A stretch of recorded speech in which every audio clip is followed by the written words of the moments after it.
Hello दोस्तों, नमस्कार। बहुत बहुत स्वागत है आपका मेरी लर्निंग की सीरीज़ के एक नए एपिसोड में। आप अगर नए हो तो प्लीज़ मेरी पिछली वीडियो देखिए और इस वीडियो को देखने के लिए आपका मैं बहुत बहुत धन्यवाद करता हूँ कि आप मेरे से जुड़े हुए हो। तो मैंने जैसे आप जानते हो कि पिछले टॉपिक में एक दो टॉपिक मैंने जो आपको इंटरप्रेट किए हैं उनमें मैंने डिसिप्लिन के ऊपर काफ़ी बात की है।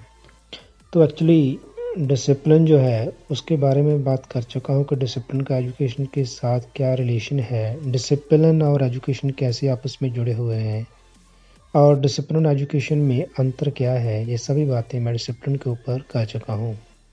मैं ये भी अपनी वीडियो के द्वारा आप तक पहुँचा चुका हूँ, आपको बता चुका हूँ कि अगर मैं डिसिप्लिन को फॉलो नहीं करता तो मुझे क्या नुकसान हो सकता है और डिसिप्लिन फॉलो करने से मुझे क्या फ़ायदे हो सकते हैं।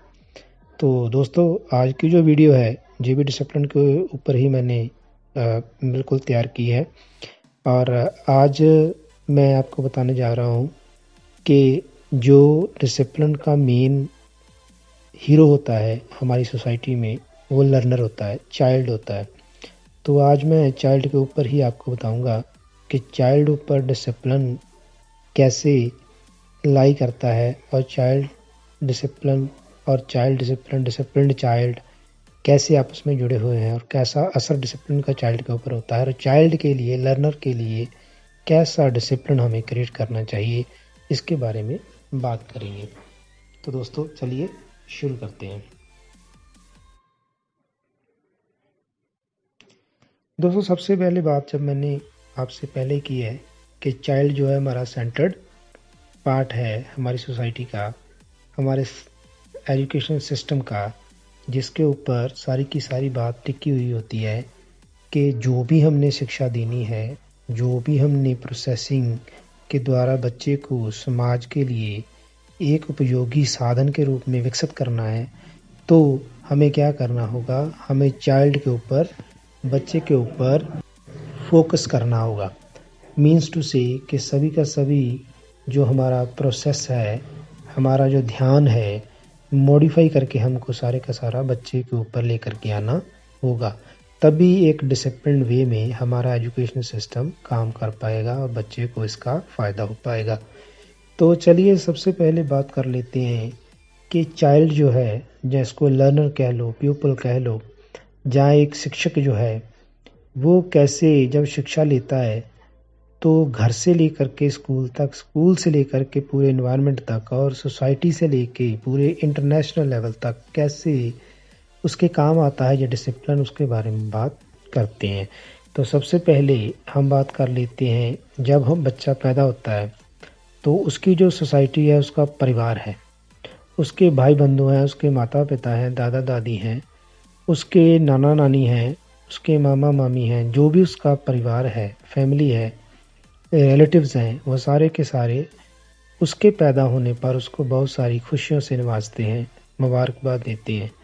और उसी सोसाइटी से निर्धारित होता है कि बच्चा जो है वो किस सिस्टम में पनपेगा और किस सिस्टम में बड़ा होगा। ये कल्चरल डेवलपमेंट, सोशल चेंज और जो हमारा डिसिप्लिन है सोसाइटी है, फैमिली का, वो निर्धारित करता है। तो जैसे मैंने बात की कि वह बच्चा पैदा होता है तो उसको सबसे पहली बात, पहला नंबर ये है कि उसको डिसिप्लिन्ड डाइट देनी होगी, बहुत ज़रूरी होगी।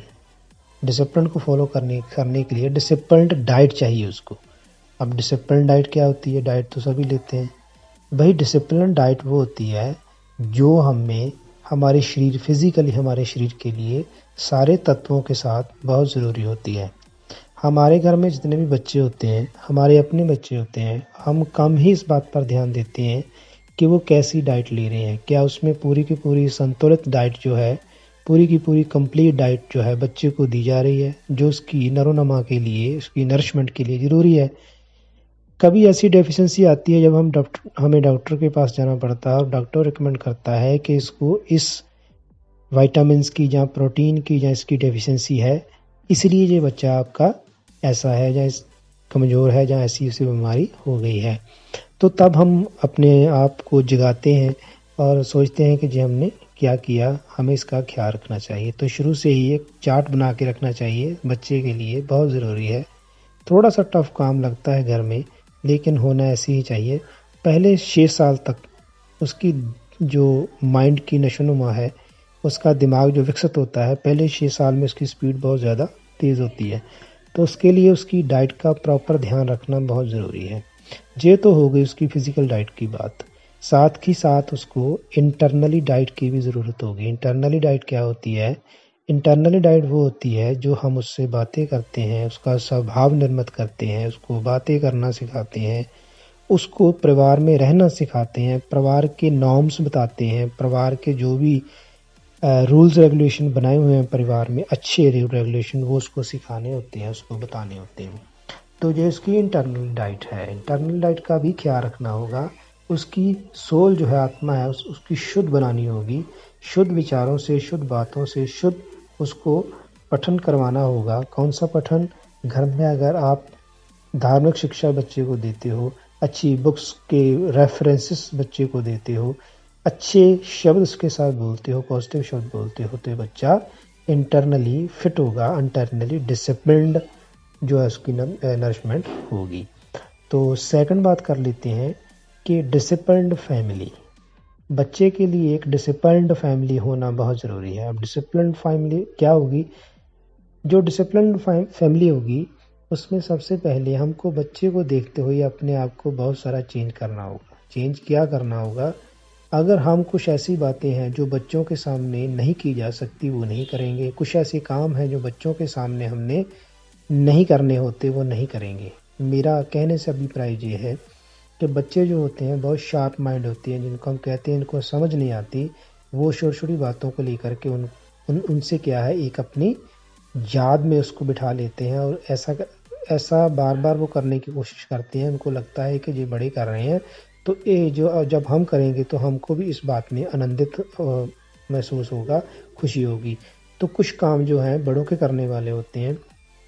जैसे फॉर एग्ज़ाम्पल मैं आपसे बता दूं, जैसे बड़े जो हैं बहुत सारे काम जो हैं, जैसे हमारा लेन देन है, खान पान है, दूसरों से बात करना है, दूसरों के साथ उलझना है, दूसरों के साथ प्यार से बात करना है।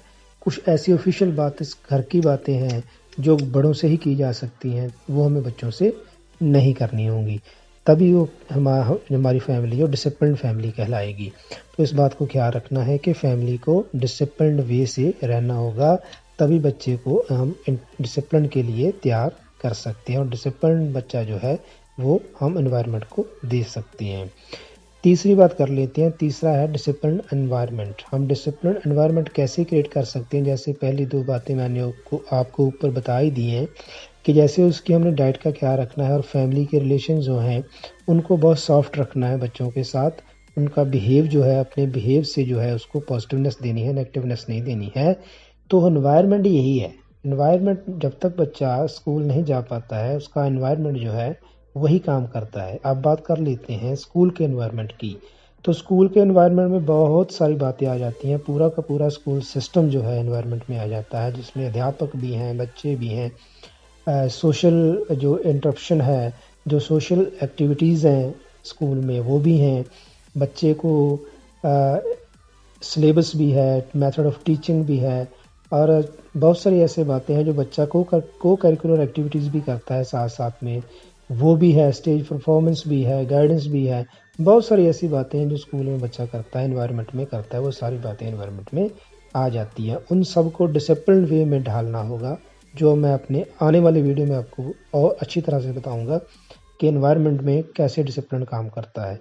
तो बच्चे को अगर डिसिप्लिन वे में आपने पढ़ाना है, बढ़ाना है, उसकी नरिशमेंट करनी है, पालन पोषण करना है, तो एनवायरनमेंट का डिसिप्लिन होना बहुत ज़रूरी है।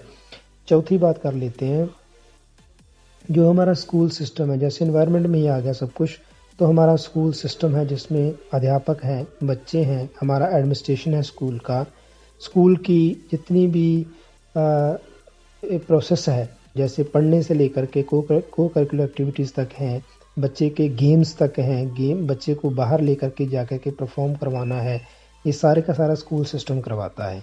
तो सारे स्कूल सिस्टम को एक डिसिप्लिन्ड वे में काम करना होगा, जिससे क्या होगा कि बच्चा एक डिसिप्लिन्ड वे में आगे बढ़ पाएगा। नेक्स्ट बात कर लेते हैं, चौथी बात कि जो प्रोसेसिंग ऑफ कल्चर है हमारी जो संस्कृति है हमारी, हम जो भी अपने सभ्याचार से कल्चर से जो भी लेते हैं, एक्चुअली कल्चर होता है क्या है, पहले मैं थोड़ा सा ये बता दूं। कल्चर होता है हमारा जो भी टोटल हमारा सिस्टम है सोचने का, काम करने का, हमारे जो कदर कीमत हैं, हमारे जो नॉर्म्स हैं, उसको हम जब फॉलो करते हैं तो वो कल्चर कहलाता है। हमारा जितना भी खान पान, हमारा पहनना, कपड़े पहनना, हमारी बातें करना, हमारे त्यौहार मेले सेलिब्रेशन करने, ये सारे के सारे कल्चर में आ जाते हैं। तो इस कल्चर को, जैसे कि हमारा कल्चर जो है, इंडिया का जो कल्चर है, इंडिया की जो संस्कृति है, बहुत फ्रूटफुल है, बहुत ज़्यादा पॉजिटिव है। तो इसके हिसाब से बच्चों की नरोनिशम जो नरिशमेंट है बच्चे की अच्छी तरह से करवानी हो, तो हमको क्या करना होगा कि हमारा जो कल्चर है इसको पॉजिटिवली बच्चे के ऊपर उसकी एप्लीकेशन डालनी होगी डिसिप्लिन्ड वे में। कुछ ऐसे कल्चरल एक्टिविटीज़ होती हैं जैसे दिवाली पे जुआ खेलना, शराबें पीना, ठीक है ना, हमारी जो ब्याह शादी होते हैं उनमें ज़ोर ज़ोर से चीखना, एक दूसरे को अब्यूज़ करना, गालियाँ निकालना, घर में लड़ाई झगड़ा करना किसी त्यौहार पे। तो ऐसे जो है, जैसे रंगों का त्यौहार है तो आँखों में रंग डालते हैं, तो ऐसी जो एक्टिविटीज़ हैं बिल्कुल जो उल्ट एक्टिविटीज़ हैं कल्चर की, वो परफॉर्म नहीं करनी बच्चे के सामने। डिसिप्लिन वे में हर एक्टिविटी जो है कल्चर की परफॉर्म करनी है, तभी बच्चा जो है डिसिप्लिन वे में फल फूल सकेगा। बातें तो बहुत सारी हैं, एक लास्ट बात कर लेते हैं जो सबसे ज़्यादा मुझे ज़रूरी लगती है इन सब बातों से, वो है हमारा डिसिप्लिन आइडियल्स। हम अपने परिवार में, घर में, हमारे सिस्टम में हम कुछ आइडियल्स होते हैं, उनको परफॉर्म करते हैं। तो आइडियल्स क्या होते हैं? जैसे आइडियल्स कोई बौद्ध धर्म को मानता है तो बौद्ध धर्म के आइडियल्स को परफॉर्म करता है। जैसे श्री रामचंद्र जी और श्री कृष्ण जी को मानते हैं तो उनकी संस्कृति को हम फॉलो करते हैं, तो उनके आइडियल्स हमारे दिमाग में होंगे। जैसे कोई क्रिश्चियन है तो उनके अलग से आइडियल्स हो गए, मुस्लिम्स हैं तो उनके कुछ अलग, कुरान शरीफ के अकॉर्डिंगली उनके अलग से नॉर्म्स होंगे तो उनको फॉलो करते हैं। तो ये जो सब आइडियल्स हैं ये बच्चे के दिमाग के ऊपर बहुत ज़्यादा असर डालते हैं। तो इन सब को लेकर के हमें एक पॉजिटिव मिथ बनानी है बच्चे के सामने, जो उसका एक इंडिविजुअल आइडियल बन सके। तो आइडियल्स में ज़रूरी नहीं है कि बुक्स ही हैं, जिसको हम धार्मिक ग्रंथ भी कहते हैं, वो ही नहीं है।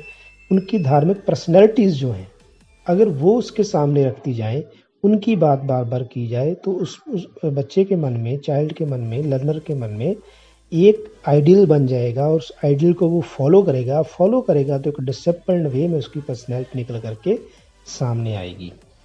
So thank you very much. ये था, मैंने 5 पॉइंट मेन लिए थे कि चाइल्ड को डिसिप्लिन कैसे प्रभावित करता है, चाइल्ड को किस डिसिप्लिन की ज़्यादा ज़रूरत है और किस वे में चाइल्ड को डिसिप्लिन्ड वे में आगे बढ़ाना होगा, और किस वे में चाइल्ड डिसिप्लिन्ड बन सकता है, एक डिसिप्लिन लर्नर जो है सोसाइटी में बन सकता है। तो मैं आशा करता हूँ आपको मेरी ये वीडियो बहुत पसंद आई होगी। अगर पसंद आई तो प्लीज़ लाइक ज़रूर कीजिएगा, शेयर ज़रूर कीजिए, ताकि औरों तक भी ये जो नॉलेज है वो फल फूल सके, लोगों तक पहुंच सके। तो आज का वीडियो मैं यहीं पर वाइंड अप करता हूँ।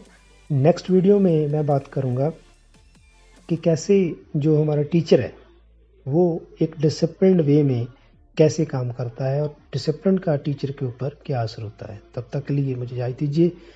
धन्यवाद, नमस्कार।